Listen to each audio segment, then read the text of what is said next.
Namaskar, this is Akhilesh Bhargav. Welcome to Tidbits on Business and Finance with me. It has been a few months since the Prime Minister announced that grand 20 lakh crore stimulus package, which according to us never really was. And in the meanwhile, even the Reserve Bank seems to have run out of its monetary policy options in order to revive a sagging economy. In the meanwhile, as the slowdown continues, there has been a widespread demand for another round of a stimulus package, hoping that it is genuine. Let's talk about this expected second round of a stimulus package and why is it needed. The Indian economy contracted by 23.9% according to the NSO in the first quarter of this financial year. And this contraction was the maximum for any comparable economy, for any large economy. India's contraction was the most for any G20 nation. And if you compare India and Brazil, the Brazilian economy contracted by 9.3%. As per the NSO, our economy contracted by 23.9%. CRISIL says that in this period, India's economy shrunk by 25%. So its estimate is higher and ours is even more. We think that during this period, that is the quarter ended June 2020, the Indian economy was in a total lockdown mode. The economy, according to us, had been locked indoors, and that's reflected in the industrial production figures for April and May. In April, the Indian economy's manufacturing production contracted by 57.3%, and in May, it fell by another 34%. That's the kind of contraction that took place in these 2 months, which formed the quarter ended. And thus, in our opinion, for the June figures, the contraction of the Indian economy is much more.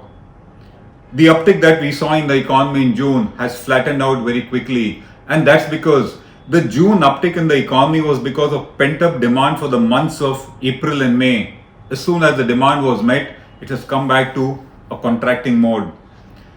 In the month of July, India's industrial production witnessed a contraction of 10.4%, and that was led by consumer durables, which contracted by 23.6%, reflecting the state of demand in urban India in particular.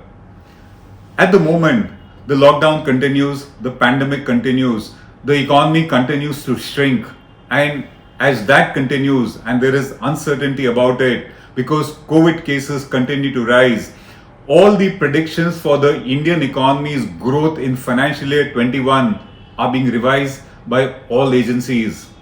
The revised estimates show a far more grim picture, and they show that the contraction is going to be much more than what was estimated earlier by these agencies. Goldman Sachs now says that the Indian economy is expected to contract by 14.8% in this financial year. Moody says it would be 11.5%. State Bank of India estimates the fall at 10.9%. Nomura says it would be 10.8%. And CRISIL now estimates it at 9%, and so does Standard & Poor. Thus, as the uncertainty continues, the lockdown continues according to us, and the COVID cases keep on rising, the predictions have been getting more and more grim. All these estimates that we just spoke about the contraction of the Indian economy according to us are tentative at the moment. CRISIL itself said that it is 9 for now. In other words, it could be much more later on as the year unfolds. And to us, it would be certainly on the higher side in the later revisions unless some decisive action is taken by the government in order to support the economy, in order to rekindle economic growth in the country. And what is this decisive action which is expected of the government at this juncture in order to revive a sagging Indian economy? This decisive action, in our opinion, means fiscal support. It means spending which is meant and targeted for the COVID crisis. We are referring to additional spending and not just routine government spending which is now bundled as some form of a stimulus package. Experts are of the opinion that India's COVID stimulus has been the lowest as compared to any other nation, and that also explains why, according to them, the contraction of the Indian economy has been the highest. They see a direct correlation between a stimulus spending and the contraction of the economy. And because India's stimulus spending was the lowest, according to them, its contraction has been the highest. The figures say that while India's additional spending on account of COVID was just 1% of its GDP, that in case of Japan was 20%, in the case of Brazil it was 12%, in the case of Turkey it was 11%, in the case of US it was 14%, and in the case of China it was 7%. India, as we said, was just 1% of its GDP, and that explains why our economy has shrunk the maximum possible. The fact of the matter is that India has not additionally spent anything specific which is meant to or which is targeted to the COVID crisis. The 20 lakh crore package that was announced by the Prime Minister was a farce. It was a political hogwash, except that in this 20 lakh crores, there was just a 2 lakh crore worth of additional spending for the COVID crisis, which was not part of the regular budget. And that's why we say that India's COVID crisis stimulus spend was just 1% of its GDP. The Indian government is said to be not spending for two primary reasons. The first is that our treasury is empty. The treasury was empty even before the COVID crisis began. In the month of March itself, after having witnessed a slowdown in growth rate for 8 consecutive quarters and having seen that the government was not able to meet its tax collection targets for the financial year 1920, the treasury was already doddering. Therefore, COVID has not been responsible for an empty treasury. It was anyway empty. And the second reason that the government has not been spending is the government has not been willing to borrow and spend. The government does not want to do that because that would get India to a potential downgrading of its credit rating. And for sheer political reasons, the government would not want to face a headline, India's credit rating downgraded. And for that reason, according to us, the government has not been willing to borrow and spend, which is the need of the hour. The contraction of the Indian economy continues unabated. The contraction that we saw in the first quarter of the financial year continues in the second quarter and is expected to continue in quarter 3 and quarter 4 also. And that's how the Indian economy will contract by at least 10% plus in this financial year. This contraction needs to be arrested. It needs to be stopped at the earliest possible for the simple reason that if we do not do that, the Indian economy is in danger of slipping into a multi-year deep recession, which needs to be avoided at any cost. And what is that cost? That cost at the moment means a stimulus package. The government has not been initiating a proper stimulus package for want of funds, and that result is there to see, an alarming contraction in quarter 1 itself. The obvious thing is that a stimulus package is needed. Fiscal spending is needed. Somebody needs to spend and support demand in the economy. Somebody needs to pump prime the economy. And that somebody has to be the government, which is the spender of the last resort in such a situation. The question is, where will the money come from if the treasury is empty? We see the money around. It is the government's political willingness to be wanting to raise that money. And where is that money? The first one, the government is already raising at least 2 lakh crores according to us by way of the oil price hike.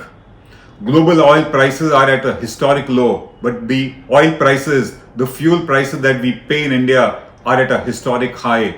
And that is resulting in 2 lakh crores being garnered by the government. That's the first element in this stimulus package funding. The second is, the government needs to initiate austerity measures. The government needs to prune its revenue expenditure. And even if it prunes its revenue expenditure by 10% on all those unwanted expenses, all those unproductive expenses, the saving can be at least to the tune of 3 lakh crores. That's the next source of money that we see. The third is, the government needs to be willing to borrow. Market borrowings of 5 lakh crores are not going to pressurize the Indian economy, and the government can go to the market and raise those 5 lakh crores for the purpose of a fiscal stimulus for the COVID crisis. The next borrowing that the government needs to do is specific project loans for infrastructure spending. The government itself says, the finance minister has been saying that in the next 5 years, the government is going to spend 111 lakh crores towards infrastructure projects. That is about 20 lakh crores per year. Where is this money going to come from? It's time for the government to start raising project-specific infrastructure loans and spend it for this particular purpose such that money is pumped into the economy, and that fundraising according to us can be at least 10 lakh crores. The next is the government must give guarantees to banks in order to liberally give money to the MSME sector in particular. That guarantee can be to the tune of 5 lakh crores, and by doing that, banks will willingly pump in 5 lakh crores into the system. That's the next source of money. And finally, do disinvestment, do privatization, and raise at least 1 lakh crores in this fiscal year. That amounts to a total of 26 lakh crores funds actually raised, which can be spent as additional spending by the government to handle the COVID crisis by way of a stimulus package. Spend this money towards health, spend this money towards infrastructure projects, spend it for giving cash directly to the afflicted sectors, which is the vulnerable sections of society and the MSME sector. Give grants, give loans for the purpose of creation of jobs, for the purpose of giving wage incentives to employers. Use this money in order to develop India's export sector, build the necessary infrastructure for it, and as we said, give money directly in the hands of the spenders so that demand in the economy goes up. This money needs to be spent in order to revive the economy which has been afflicted by the COVID.